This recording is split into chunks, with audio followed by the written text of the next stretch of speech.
आज हम करेंगे सॉल्व एक्सरसाइज 13.4 का क्वेश्चन नंबर 1। इसमें क्या बोल रहा है, a drinking glass is in the shape of a frustum of a cone of height 14 centimetre, the diameters of its two circular ends are 4 centimetre and 2 centimetre, find the capacity of the glass. देखिए इसमें क्या है, इसमें हमारे पास एक glass है, ठीक है। आपको पता है गिलास कौन सी फॉर्म में है, फ्रस्टम ऑफ अ कोन की शेप में, ठीक है, फ्रस्टम की शेप में है, ठीक है। ये हमारा हो गया गिलास, ठीक है। तो अब हमें इस ग्लास की कैपेसिटी बतानी है, ठीक है। कैपेसिटी बतानी है का मतलब क्या है कि हमें इस ग्लास का वॉल्यूम बताना है, ठीक है। वो आप कैसे बताओगे, ठीक है।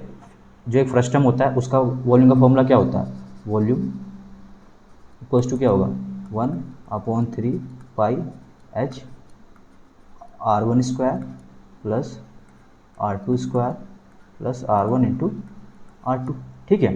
ये होता है फॉर्मूला वॉल्यूम का। अब आपको H, R1 और R2 की वैल्यू चाहिए, ये आप कहाँ से निकालोगे, ये देखिए यहाँ पे दे रखा है H की वैल्यू क्या, हाइट। सो ये होगी हमारी हाइट H कितनी हमारे 14 सेंटीमीटर, ठीक है। अब R1 की वैल्यू क्या होगी, देखिए हमें हमारे यहाँ पे डायमीटर दे रखा है, ठीक है। डायमीटर कितना दे रखा है 4 सेंटीमीटर, मतलब अगर मैं बोल तो D1 हमें दे रखा है कितना 4 सेंटीमीटर, ठीक है। और D2 में कितना दे रखा है 2 सेंटीमीटर, ठीक है। तो D1 से आप R1 निकाल लोगे तो R1 क्या होगा हमारे पास D1/2, so R1 equals to 2 centimetre. ऐसे ही R2 हमारा कितना हो जाएगा D2/2, सो हमारा R2 कितना हो जाएगा 1 सेंटीमीटर। यहाँ देख लीजिए ये कितना है हमारा पास 2 सेंटीमीटर, ठीक है, और ये 1 सेंटीमीटर, ठीक है। ये R1 है और नीचे वाला R2 है, ठीक है। अब आप इस फॉर्मूले में वैल्यूज़ को पुट कर दीजिए, करते हैं इसको सॉल्व। 1/3 2/7, H की वैल्यू कितनी हमारे पास 14, ठीक है। R1 2, ठीक है, R2 कितना है 1, ठीक है। R1 की वैल्यू 2, R2 की वैल्यू 1, ठीक है।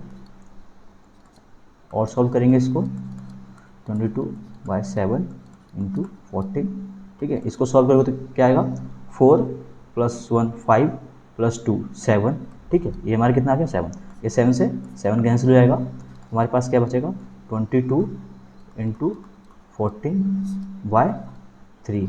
इसको और सॉल्व करोगे तो ये आपका आ जाएगा 308/3 सेंटीमीटर क्यूब, ठीक है। इसको आप अगर और सॉल्व करोगे तो ये आपका आएगा 102.67 सेंटीमीटर क्यूब, ठीक है। ये आपका वॉल्यूम आ गया, वॉल्यूम आ गया मतलब आपकी कैपेसिटी आ गई ग्लास की, ठीक है। क्वेश्चन 2 करते हैं। इसमें क्या बोल रहा है, the slant height of a frustum of a cone is 4 centimetre and the perimeters circumference of its circular ends are 18 centimetre and 6 centimetre, find the curve surface area of the frustum, ठीक है। देखिए इसमें क्या है, इसमें आपके पास एक frustum है, ठीक है, और इसका आपको कर्व सरफेस एरिया निकालना है, ठीक है। अब कर्व सरफेस एरिया क्या होता है, frustum curve surface area of frustum equals to pi L into R1 plus R2, ये होता है, ठीक है। अब आपको ये निकालने के लिए क्या क्या चाहिए, L की वैल्यू चाहिए, R1 की वैल्यू चाहिए और R2 की वैल्यू चाहिए, ठीक है। R1 R2 क्या है, जो इसके सर्कुलर एंड्स है उनकी रेडियस है, तो ये हो गया हमारा क्या है R1 इस सर्कुलर एंड का, और ये जो नीचे वाला सर्कुलर एंड है इसका R2 रेडियस, ठीक है। और L क्या है, स्लैंट हाइट की वैल्यू कितनी है आपके पास 4 centimetre, so L equals to 4 centimetre, ठीक है। अब R1 और R2 की वैल्यू कैसे निकालोगे, देखो यहाँ पे आपको दे रखा है पेरीमीटर, किसका पेरीमीटर दे रखा है, ये सर्कुलर एंड्स है इसका पेरीमीटर दे रखा है, ठीक है। सो ये जो ये वाला एंड है इसका पेरीमीटर क्या होगा 2πr1, ठीक है। अब ये किसके इक्वल होगा, 18 के इक्वल होगा या फिर 6 के इक्वल होगा, सोचिए। देखिए ये वाला जो सर्कुलर एंड है, ठीक है, ये बड़ा है, ठीक है, आपको साफ साफ दिख रहा होगा आंखों से, तो जो इसका पेरीमीटर होगा वो भी बड़ा होगा, ठीक है। सो हमारे पास ये किसके इक्वल होगा 18 के इक्वल होगा, ठीक है। सो ये 18 के इक्वल हो जाएगा, ठीक है। ऐसे ही जो ये वाला सर्कुलर एंड है इसका पेरीमीटर क्या होगा 2πr2 इक्वल्स टू 6 के इक्वल होगा, ठीक है। सो अब हम यहाँ से R1 की वैल्यू निकाल सकते हैं, R1 की वैल्यू कितनी आ जाएगी 18/2π, यहाँ से R2 की वैल्यू कितनी आ जाएगी हमारे पास 6/2π आ जाएगी, ठीक है। अब हम फॉर्मूले में पुट कर सकते हैं वैल्यूज़ को, ठीक है। पुट करते हैं पाई इंटू एल की वैल्यू 4 इंटू R1 की वैल्यू क्या है हमारे पास 18/2 पाई प्लस R2 की वैल्यू क्या है हमारे पास 6/2 पाई, ठीक है।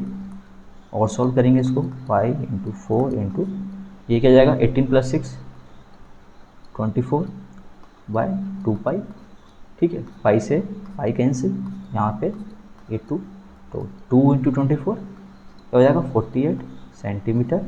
यूनिट क्या होगी स्क्वायर होगी, ठीक है। क्यों कि हमें कर्व सरफेस एरिया निकालना, सो हमारे पास सी एस ए कितना आ गया 48 सेंटीमीटर स्क्वायर, ठीक है। क्वेश्चन थर्ड करते हैं, इसमें क्या बोल रहा है if as the cap used by Turks is shaped like the frustum of a cone if its radius on the open side is 10 cm, the radius at the upper base is 4 cm and its slant height is 15 cm, find the area of material used for making it, ठीक है।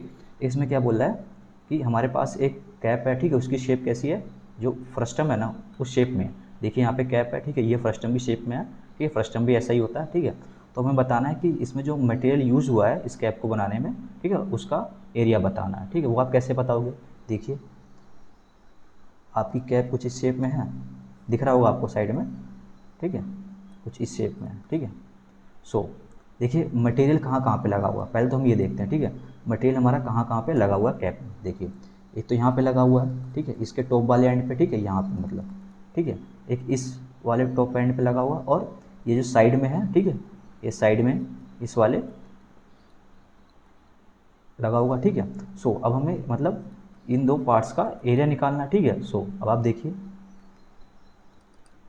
इसका area क्या होगा, जो हमारा ये वाला part है क्या होता है इसका एरिया, देखिए ये ध्यान से देखिएगा तो आपको फ्रस्टम है ये, ठीक है। तो इस पार्ट का एरिया क्या होगा, जो हमारा फ्रस्टम का कर्व सरफेस एरिया होगा वही होगा। सो इस पार्ट का एरिया हमारा क्या होगा pi L into R1 plus R2 के इक्वल होगा, ठीक है। अब हमारा मटेरियल कहाँ पे, इस वाले टॉप पे, इसका एरिया क्या होगा, देखिए ये सर्कुलर एंड है, ठीक है। तो इसका एरिया क्या हो जाएगा पाई, अगर इसकी रेडियस R1 है, ठीक है, तो इसका एरिया क्या हो जाएगा पाई R1 स्क्वायर, ठीक है। अब जो हमारे नीचे वाला है, ठीक है, नीचे वाला पार्ट का भी एरिया लेंगे क्या, नहीं लेंगे, क्यों, क्योंकि यहाँ पे हमारा कोई मटेरियल यूज़ नहीं हुआ है, ठीक है। यहाँ से हमारा ओपन है, ठीक है। आपने देखा होगा कैप में, ठीक है, साइड से कवर होता है और ऊपर से कवर होता है, ठीक है। नीचे से तो खुला ही होता है ना, तभी तो आप उसको अपने हेड पे रखोगे, ठीक है। और यहाँ पे भी बोल रहा है कि एक ओपन साइड है, मतलब यहाँ पे कोई मटेरियल यूज़ नहीं हुआ है, ठीक है। सो आपको सिर्फ दो ही एरिया निकालने, एक पाई R1 square plus pi L into R1 plus R2, ठीक है। ऊपर वाले जो सर्कुलर एंड है उसका रेडियस R1 है, ठीक है। नीचे वाले का हमने माना है कितना R2 मान लीजिए, ठीक है, R2 करके, ठीक है। मैं यहाँ पे एक सही से बना देता हूँ डायग्राम, ठीक है।